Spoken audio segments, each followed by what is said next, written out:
next question, and I know we're coming up on 8 o'clock, but I'm determined to go through all of them, and I honestly have been talking so fast that I haven't monitored the chat to see if there are more questions, but I will do so when I get through the ones that were submitted in advance. All right. Can I get child support without a child custody agreement? Yes. So you don't need a custody agreement or a custody order. The child support court is required to determine who is the custodial parent, and the custodial parent is where the child spends the majority of their time.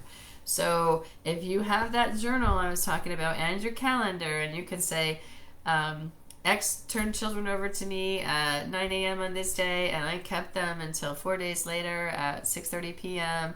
this week, and so you can establish and testify where the children actually spent time, and you can show that the majority of time they are in your care, then you are the custodial parent and you're entitled to support.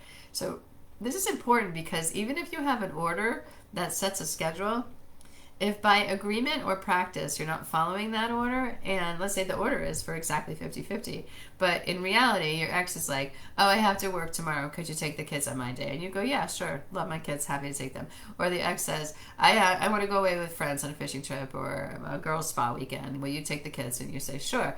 So if you've got that documented, even though your order or your agreement says it's 50-50, and you can demonstrate it's really not, and I'm not talking once or twice, I'm talking a pattern over time, several months perhaps, then you can say, I know what the order and agreement says, but what we're actually doing is very different, and I am, in fact, the custodial parent. And you can convince the court of that if you have good records.